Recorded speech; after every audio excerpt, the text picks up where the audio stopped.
What is reliability-centered maintenance? Not every asset needs the same maintenance schedule. Yet when every asset gets treated the same way, effort spreads thin, and the critical ones still fail. Reliability-centered maintenance takes a different starting point. Instead of asking how often to maintain an asset, RCM asks what function that asset has to protect. From there, you work through how it can realistically fail and what that failure actually costs you in safety, in output, in repair time.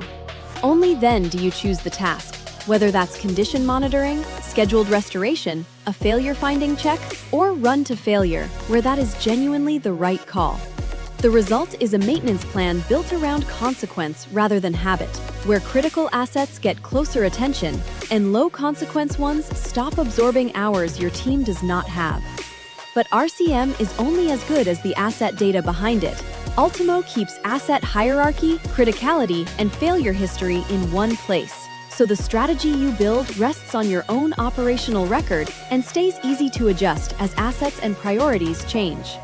Start by looking at how your planned and reactive work splits today.